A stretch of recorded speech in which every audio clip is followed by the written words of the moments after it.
Reka ngushimire kuba uhisemo kugenda ukurikiranira hafi gahunda Ragaraziya ikomeje kugenda itegura. Reka ubwire ko uyu munsi turi tariki 7 ukwezi kwa 12 umwaka n'ibihumbi 2025. Amakuru y'uyu munsi agiye kubakira kuri zino ngingo z'ingenzi. Mu karere ka Karongi yafatanywe televiziyo bamusatse bamusangana izindi ebyiri. Umusore witwa Mutsindashyaka Kijanja wo mu mudugudu wa Kinama Kagari ka Munanira Murenge wa Gitesi mu karere ka Karongi arakekwaho kwiba ihene y'umukecuru witwa Mukaremera Jeannette w'imyaka 25 agahita ayica aho yafashwe arimo gukaraba amaraso yayo yari yamugiyeho mu ntoki. Muri aya makuru kandi nanone ndakubwira ko abantu 18 biganjemo urubyiruko mu karere ka Karongi bafashwe barafungwa bakekwaho ubujura bwazengereje abaturage. Niko kandi nanone ndakubwira ko Gacinya Emmanuel w'imyaka 67 no kuvuga ko ari umusaza kuri bari gushakishwa n'ubuyobozi bw'akarere ka Rutsiro n'inzego z'umutekano nyuma yo gutoroka akekwaho gusambanya umwuzukuru w'imyaka 10 wiga mwaka wa 4 w'amashuri abanza wari wamusuye mu muryango iwe. Lanzikana y'amakuru ikogwe ko Nakirutimana Samuel w'imyaka 28 utuye mu mudugudu wa Ryaruhanga Kagari ka Ryaruhanga Murenge wa Mubuga mu karere ka Karongi ubwo yavuga kuri moto afite televiziyo yafashwe n'abaturage basanzwe mukekwaho ubujura bamubaza aho ayikuye abatera amahane bajya kumushaka bamusangana izindi ebyiri bikekwaho ko zose yazibye. Wari uri hafi yasamagara ikinyamakuru Imvaho cyangwa gukesha iyi nkuru yavuze ko uyu musore asanzwe akekwaho ubujura abaturage bari barabibwiye ubuyobozi n'inzego z'umutekano mu nteko z'abaturage. Yagize ati abaturage bakimara kugaragaza umutekano muke abatera bacukurira inzu akabiba ibirimo na televiziyo bakabiberwa aho azijyana kuzigurisha, bamwe bagakeka ko azambukana muri Repubulika Iharanira Demokarasi ya Kongo akazigurisha yo. Yatangiye kugenzurwa bucece. Akomeza agira ati ubanza ari umunsi we wa 40 warugeze kumwe abanyarwanda babivuga kuko twagiye kubona tubona atugezeho twari duhagaze ari kuri moto afite televiziyo mu ntoki. Ayivuyeho twamubajije aho ayikuye naho ajyanye ashaka gutera amahane, duhamagaye inzego z'umutekano ziraza ziramufata. Umwe mu bamufasha bw'ikinyamakuru Imvaho nshya ko agifatwa yashyikirijwe RIB station ya Gishyiti. Yagize ati yarameze nk'ucungishijwe ijisho kuvaho abaturage bakomeje kugenda bagaragaza ko bibwa mu nzu bakamukeka ariko nta bimenyetso bigaragara kugeza ubwo afashwe akanerekana izindi televiziyo ebyiri yibye. Yafashwe ashyikirizwa station ya RIB ya Gishyita n'ibyo yafatanywe.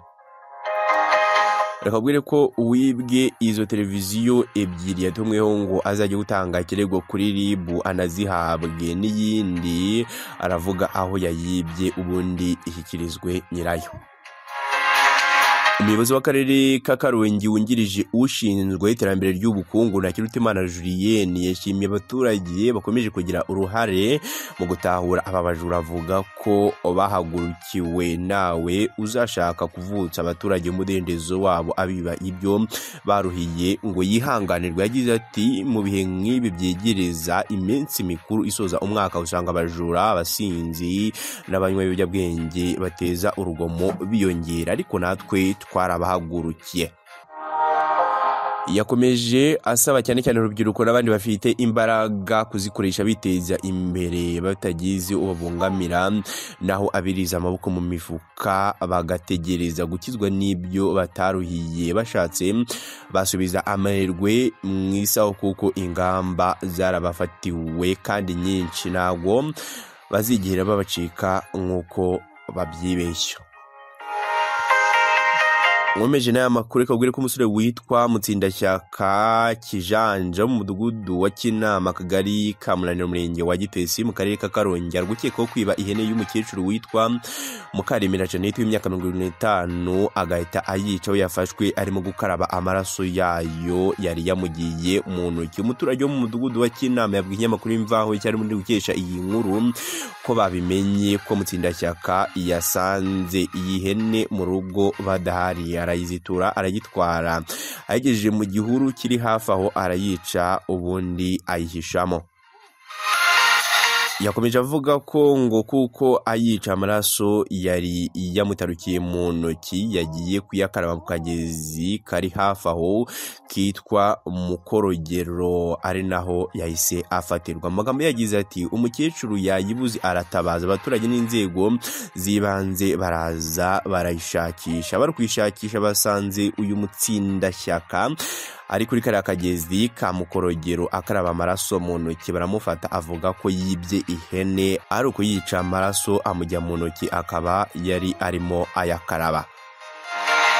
Avuga ko bahise bamujyana ku biro by'umurenge aho yakuwe ashyikirizwa ubugenzacyaha. Umukecuru Karemera Jeannette yabwiye ikinyamakuru Imvaho Nshya ko atari ubwa mbere bashakaga kumutwara iyi hene kuko yari yashize ibyumweru 2 gusa n'ubundi baje kwitwara nijoro arabumva arabyuka bamwumvise bahita biruka. Umuyobozi w'akarere ka Karongi wungirije ushinzwe iterambere ry'ubukungu Ntakirutimana Julienne yavuze ko iyi ngeso y'ubujura igaragara muri kano karere muri iyi minsi yahagurukiwe. Yagize ati twarayihagurukiye turi kongera amarondo y'umutekano ngo abantu barenderwe ibyabo. Urubyiruko rubura gukura amaboko mu mifuka ngo rukore rugashaka kwiba iby'abaturage, turarugira inama yo gukora ibiruteza imbere rutibye iby'abandi.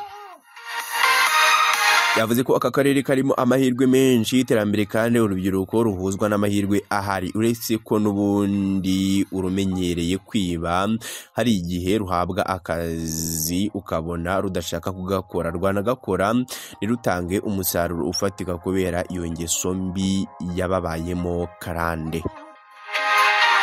Nkomeje n'aya makuru ndakubwira ko abantu 18 biganjemo urubyiruko mu karere ka Karongi bafashwe barafungwa bakekwaho ubujura bwazengereje abaturage. Ni nyuma yaho abaturage b'utugari tw'umurenge wa Rubengera mu karere ka Karongi bamaze igihe bahangayikishijwe n'abajura babiba mu mirima batobora inzu bagatwara ibirimo babategera mu nzira bakabambura n'abakorera urugomo kubera ubusinzi n'ibiyobyabwenge, aho hakurikiweho gushakisha ababikora ubundi bagafatwa.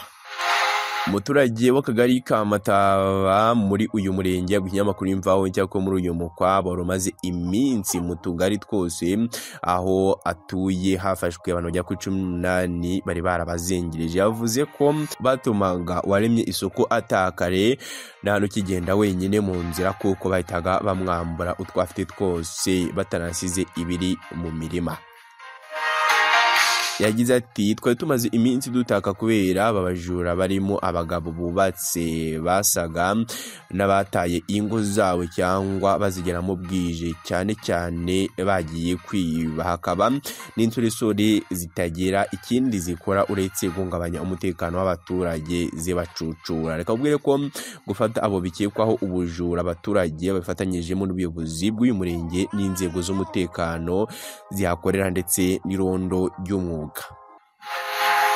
Umwe mu bagize irondo ry'umwuga aganiriye amakuru Imvaho Nshya yagize ati mu bafashwe harimo n'abana b'abakobwa bicuruzaga usanga bagize uruhare muri kubangamira umudendezo w'abaturage bakera ibyibano aba basanga babazanira bigatuma bimwe mu byibwe tuyoberwa aho bigiye. Yakomeje avuga ko mu byibwe byagiye bifatwa harimo ibyasanganywe aba bana b'abakobwa bakiri bato. Umunyamabanga nshingwabikorwa w'umurenge wa Rubengera Ayabagabo Faustin avuga ko uyu mukwabo wabaye mu tugari twose nyuma yo gutaka kw'abaturage. Aragira ati aba 18 n'abo mu kagari ka Mataba ariko no mu tundi tugari twagezemo turabafata, abo twasanze bagomba gushyikirizwa ubugenzacyaha bitewe n'ibyaha by'ubujura bagiye bakora. Hari nabo twasanze bakwiye kuganirizwa cyane cyane nk'aba bakobwa bicuruza bagakingira ikibaba ubujura. Ku rundi ruhande hari nabo twasanze bagomba kujyanwa mu kigo kibagora bakigishwa ibyabateza imbere batibye. Yavuze ko muri ibi bihe hitegurwa iminsi mikuru isoza umwaka ingamba zo kurinda abaturage n'ibyabo zakajijwe, akabasaba ubufatanye mu guhashya izi ngeso mbi ziterwa akenshi ibiyobyabwenge biba byarabase bamwe mu bafatwa.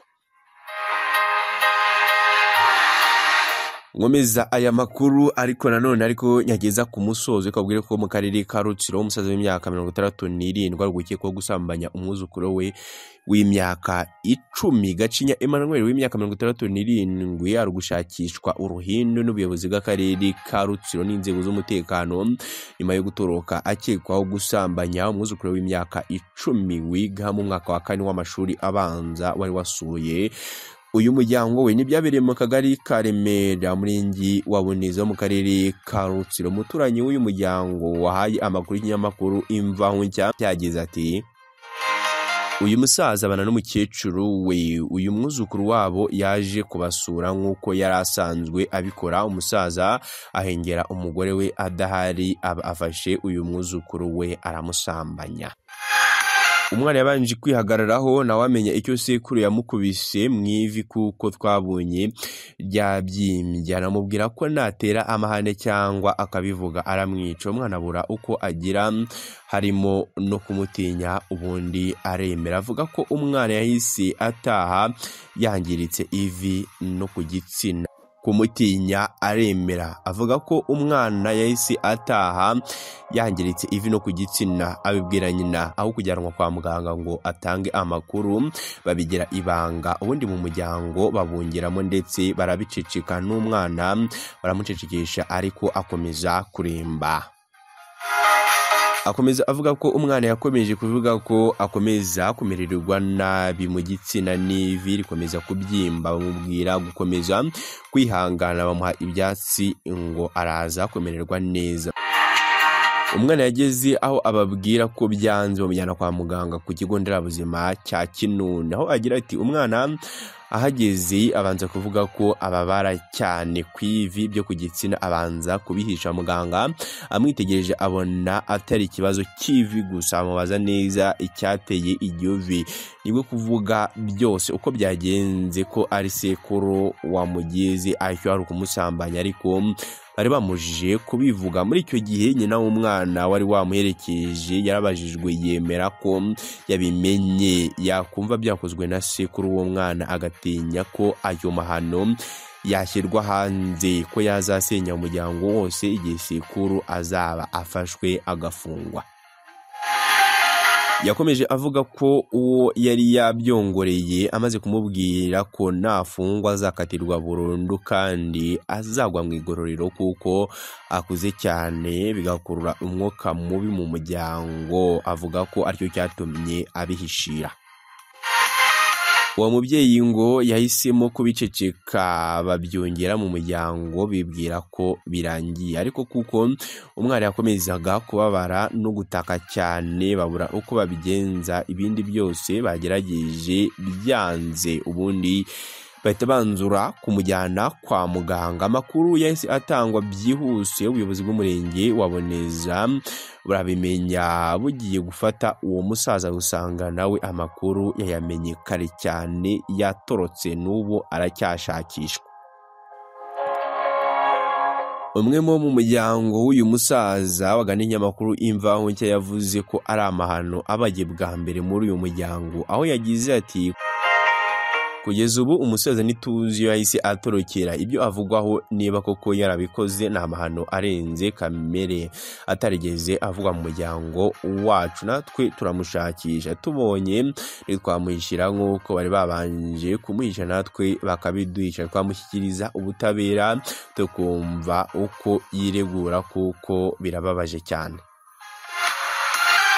Gana ku musozo w'iyi nkuru kagure ko umunyamabanga nshingwabikorwa umurenge wa Buneza Munyamahoro Mwizi Patrick avuga ko iryo hoterwa rikimara kumenyekana mu kigo nderabuzima cya Munini, umwana bamwihutanye ku bitaro bya Murunda. Byakurikiyeho biri mu bitaro no mu bugenzacyaha kuko umubyeyi yagiriwe inama yo kujya gutanga ikirego. Yavuze ko ukekwaho icyaha agishakishwa. Yagize ati turacyamushakisha, naboneka azashyikirizwa ubugenzacyaha ubundi abiryozwe. Yibukije abaturage ko icyaha cyo gusambanya abana kidasaza, igihe cyose azabonekera azakurikiranwa. Mu busanzwe ingingo ya 14 y'itegeko nimero 059/2023 ryo kuwa 4 Ukuboza mu mwaka w'ibihumbi 2023 rihindura itegeko nimero 68/2018 ryo kuwa 30 Kamena umwaka w'ibihumbi 2018 riteganya ibyaha n'ibihano muri rusange. Rivuga ko iyo gusambanya umwana byakorewe ku mwana uri munsi y'imyaka 14 ubihamijwe n'urukiko hanishwa igihano cya burundu. Reka ngushimire kubana nanjye muri aya makuru kandi nkwifurize gukomeza kugenda unogerwa n'izindi gahunda zose dukomeza kugenda dutegura kandi dukomeza kugenda tukugezaho.